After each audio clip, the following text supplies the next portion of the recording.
Welcome to ABC campus. आज हम IFRS 16 लीजेस में फर्स्ट अपना लेक्चर कवर कर रहे हैं जिसका टाइटल है लीज आइडेंटिफिकेशन, और इस लेक्चर की आउटलाइन को डिस्कस करते हैं। इसमें सबसे पहले हम definition of lease, lessee and lessor को डिस्कस करेंगे। उसके बाद हम एक लीज की आइडेंटिफिकेशन के लिए जो रिक्वायरमेंट और फैक्टर्स हैं उनको डिस्कस करेंगे। फिर एक डिसीजन फ्लो चार्ट भी डिस्कस करेंगे जिससे हम तकरीबन ऑलमोस्ट तमाम सिचुएशन के अंदर एक लीज़ को आइडेंटिफाई कर सकते हैं कि कॉन्ट्रैक्ट लीज़ है या नहीं है। और फिर हम एक एग्जाम्पल से भी इस सारी सिचुएशन को कवर करेंगे। तो सबसे पहले definition of lease, lessee and lessor की तरफ चलते हैं। तो हमारे पास लीज की डेफिनेशन है कि a contract or part of a contract that conveys the right to use an asset, जिसे हम अंडरलाइंग एसेट कहते हैं। तो इनफैक्ट एसेट कन्वे नहीं होता, एसेट को यूज़ करने का राइट कन्वे होता है, for a period of time होता है। क्योंकि अगर आप किसी को एक चीज़ फॉर एवर दे दें तो वो फॉर एवर जो चीज़ दे दी जाती है वो तो सेल कंसीडर होती है, तो पीरियड ऑफ टाइम के लिए होता है, इसलिए इसको लीज कहते हैं। और इसमें कंसिडरेशन ज़रूर होती है। तो conveys the right to use an asset, जिसे अंडरलाइंग एसेट कहेंगे, for a period of time और इन एक्सचेंज फॉर कंसिडरेशन। अब लीज, जिस तरह से हर कॉन्ट्रैक्ट में दो पार्टीज होती हैं, एक लीज के अंदर भी दो पार्टीज होती हैं।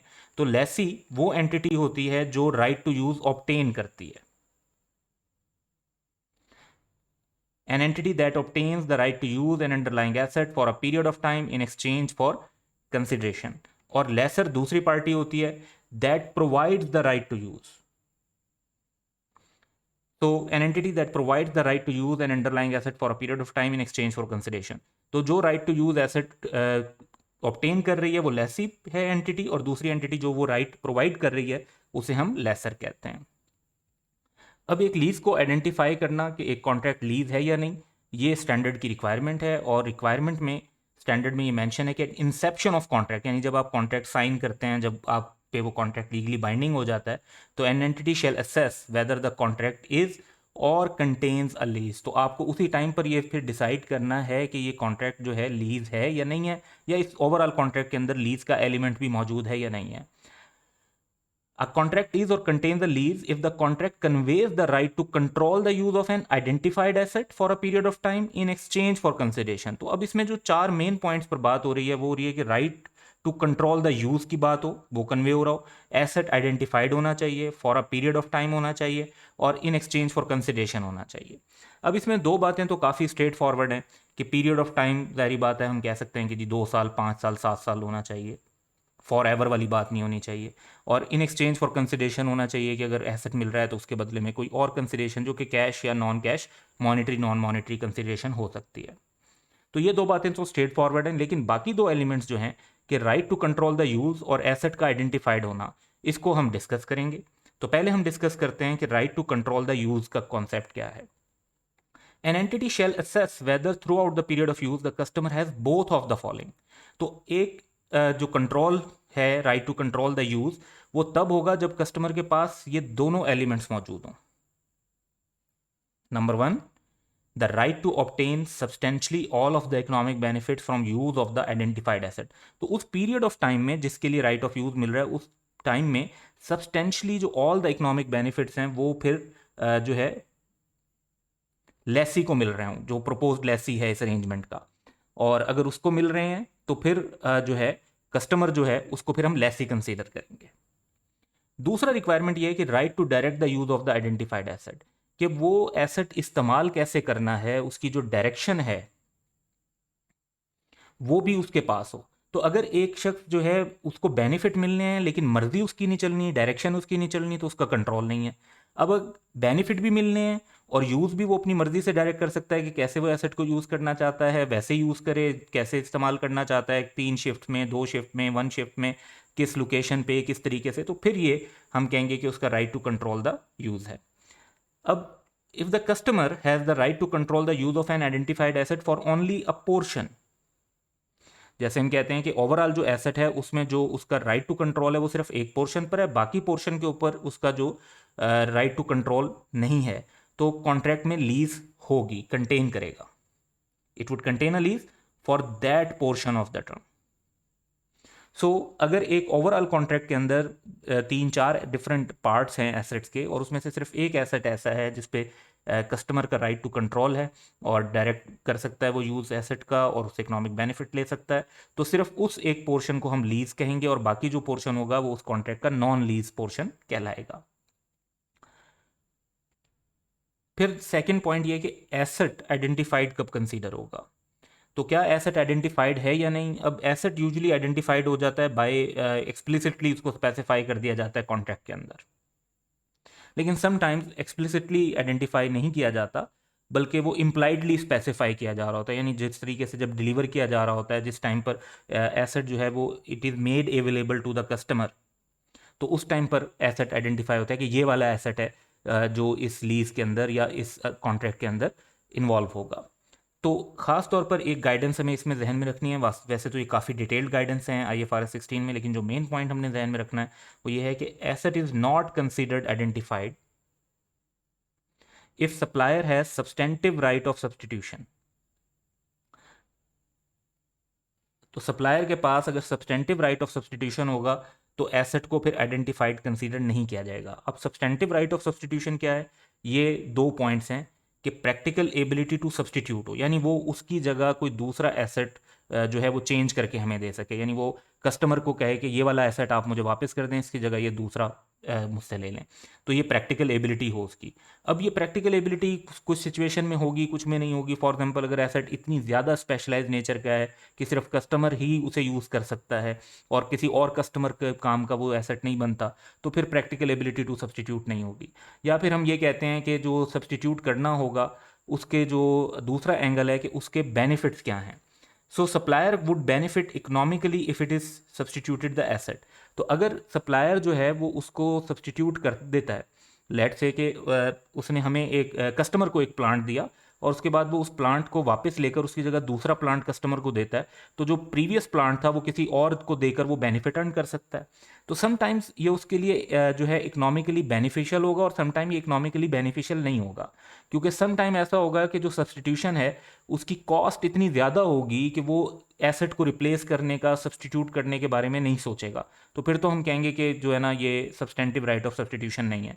लेकिन अगर उसे प्रैक्टिकली उसके लिए पॉसिबल भी है कि वो सब्सटीट्यूट कर सकता है और उसके लिए वो इकोनॉमिकली बेनिफिशियल भी है कि जो बेनिफिट उसे मिलेगा वो ज़्यादा मिलेगा और जो उसकी कॉस्ट होगी सब्सटीट्यूट करने की, रिप्लेस करने की, वो कम होगी, तो इन दैट सिचुएशन हमारा एसेट आइडेंटिफाइड कंसीडर नहीं होगा।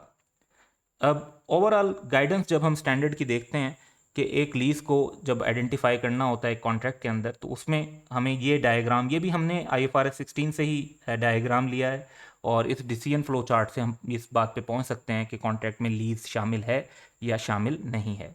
तो सबसे पहला जो हमारा स्टेप होता है वो ये क्वेश्चन होता है कि is there an identified asset. तो अगर इसका जवाब नो हो कि एसेट आइडेंटिफाइड नहीं है तो कॉन्ट्रैक्ट में लीज नहीं होगी, और अगर आइडेंटिफाइड है एसेट तो फिर हम नेक्स्ट स्टेप पे चलेंगे। नेक्स्ट स्टेप ये है कि does the customer have the right to obtain substantially all of the economic benefit from use of the asset throughout the period of use. तो क्या कस्टमर के पास तमाम इकोनॉमिक बेनिफिट मिलने का जो है वो राइट है थ्रू आउट द पीरियड जो उसको मिल जाए। अगर इसका जवाब भी नो है तो फिर लीज नहीं होगी, अदरवाइज फिर हम नेक्स्ट पे चलेंगे। तो फिर हम जो है देखेंगे कि does the customer, the supplier और neither party have the right to direct how and for what purpose the asset is use throughout the period of use. अब इसमें तीन पॉसिबिलिटीज हो सकती हैं कि जो डायरेक्शन का राइट है वो कस्टमर के पास हो, सप्लायर के पास हो या किसी के पास ना हो। तो अगर तो ये राइट कस्टमर के पास है, तो जिस तरह से अभी हमने प्रीवियसली डिस्कस किया कि अगर कस्टमर का कंट्रोल है तो फिर तो लीज होगी, तो कस्टमर का कंट्रोल है तो ये लीज होगी, और सप्लायर का है तो फिर लीज नहीं होगी। अब अगर हम कहते हैं कि जी किसी भी पार्टी का इस पे डायरेक्शन के ऊपर फोकस नहीं है, कि कोई भी पार्टी जो राइट टू डायरेक्ट नहीं रखती कि एसेट को हाउ और फॉर व्हाट पर्पस यूज़ करना है, एसेट का एक स्पेसिफिक यूज़ ही है, उसी तरीके से यूज़ होना है, क्योंकि आप कहते हैं कि जी जो एसेट का यूज़ है वो प्री डिटरमिन्ड है। तो अब बात यह है कि नेक्स्ट स्टेप पे हम ये देखेंगे कि does the customer have the right to operate the asset throughout the period of use without the supplier having the right to change those operating instruction. तो अब हम कहते हैं कि क्या जो सिचुएशन है ऑपरेशंस की, तो ऑपरेशंस में कस्टमर की मर्जी चलेगी, अगर चलेगी तो ये लीज होगी, और नहीं चलेगी तो हम एक और स्टेप पर जाएंगे, और वो स्टेप ये होगा कि did the customer design the asset in a way that predetermines how and for what purpose the asset will be used throughout the period of use। कि अगर कस्टमर के कहने पर एसेट डिज़ाइन हुआ है और उस बेसिस पर वो एसेट उसी तरीके से ही यूज़ होगा, जैसे बाज़ूकात एक स्पेसिफिक मशीन जो है डिज़ाइन की जाती है कस्टमर की रिक्वायरमेंट के मुताबिक कस्टमाइज़ करके, या एक स्पेसिफिक सॉफ्टवेयर जो है वो उस तरीके से बनाया जाता है, तो इन दैट केस तो हम कहेंगे कि जी अगर कस्टमर के पास कंट्रोल है तो लीज है, और अगर कस्टमर के पास ये कंट्रोल नहीं है तो लीज नहीं है। अब अगर आप इस पूरे पॉइंट को समराइज करें तो बेसिकली जो फर्स्ट पॉइंट था वो हमारा आइडेंटिफिकेशन से था कि अगर एसेट आइडेंटिफाइड है तो लीज हो सकती है, अदरवाइज नहीं। दूसरा जो बाकी सारे पॉइंट्स हैं वो इस बात पर फोकस कर रहे हैं कि अगर जो right to control the use है वो कस्टमर के पास होगा तो लीज होगी, और अगर right to control the use customer के पास नहीं होगा, वो सप्लायर के पास होगा, तो फिर ये लीज कॉन्ट्रैक्ट नहीं होगा, इसको फिर अदरवाइज जो है कॉन्ट्रैक्ट के तौर पर, सेल के तौर पे, या रेंटल अरेंजमेंट के तौर पे, या सर्विसेज एग्रीमेंट के तौर पे कंसीडर किया जाएगा। अब इन सारे पॉइंट्स को एक एग्जाम्पल से कवर करते हैं। क्वेश्चन है हमारे पास कि ABC limited enters into a 5-year contract with a freight carrier XYZ limited to transport a specified quantity of goods. तो जो कॉन्ट्रैक्ट है उसमें पीरियड ऑफ टाइम है, और जो पॉइंट है वो ये है कि आपने गुड्स को ट्रांसपोर्ट करना है। XYZ limited uses rail cars of a particular specification and has a large pool of similar rail cars that can be used to fulfill the requirement of the contract। तो वो जो हमें asset use करने के लिए देंगे जिससे हमारी गुड्स, हम अपने आप को ABC लिमिटेड के तौर पे कंसीडर कर रहे हैं इस वक्त, अगर तो हम देखते हैं कि XYZ लिमिटेड सप्लायर है और ABC लिमिटेड कस्टमर है। तो कस्टमर को जो रेल कार्स मिलेंगी जिनसे गुड्स ट्रांसपोर्ट होनी है वो एक पर्टिकुलर स्पेसिफिकेशन की हैं, और सप्लायर के पास ऐसी बहुत सारी कार्स हैं। They have large pool of similar rail cars that can be used to fulfill the requirement of the contract। The rail cars and engines are stored at XYZ limited premises। अब यहां से ये नजर आता है कि उन एसेट्स के ऊपर जो कंट्रोल है वो सप्लायर का है। When they are not being used to transport goods, तो जब वो गुड्स के ट्रांसपोर्ट के लिए यूज नहीं हो रही तो उनका जो पोजेशन है वो सप्लायर के पास है। Cost associated with substituting the rail cars are minimal for XYZ limited. ये भी इस बात को शो कर रहा है कि उन कार्स की जगह कोई नई कार्स जो लाना XYZ लिमिटेड के लिए वो उसकी कॉस्ट बहुत कम है, मिनिमल है। तो इट मीन्स कि अगर वो सब्सटीट्यूट कर देते हैं रेल कार्स जो उन्होंने पहले कस्टमर ABC लिमिटेड को दी हुई हैं फॉर ट्रांसपोर्टेशन, अगर वो उनको चेंज करते हैं तो उनके लिए वो बेनिफिशियल होगा क्योंकि उनकी कॉस्ट कम है, और अल्टरनेटिव अगर कोई कॉन्ट्रैक्ट में उन्हें बेनिफिट मिल रहा होगा तो उन्हें काफ़ी सेविंग होने का चांस है। सो क्वेश्चन की रिक्वायरमेंट ये है कि क्या इस कॉन्ट्रैक्ट में लीज शामिल है। हमारा आंसर ये है कि in this case because the rail cars are stored at XYZ limited premises and it has a large pool of similar rail cars and substitution cost are minimal। तो substitution cost और minimal, जब substantive right of substitution होता है supplier के पास तो फिर asset को identified consider नहीं किया जाता, और जब एसेट आइडेंटिफाइड नहीं होता तो वो लीज भी कंसीडर नहीं होती। So the benefit of XYZ limited of substituting the rail cars would exceed the cost of substituting the cars, and therefore the XYZ limited substitution right are substantive। The arrangement does not contain a lease। So, in this lecture, we discussed lease identification. That's all for today. Have a good day.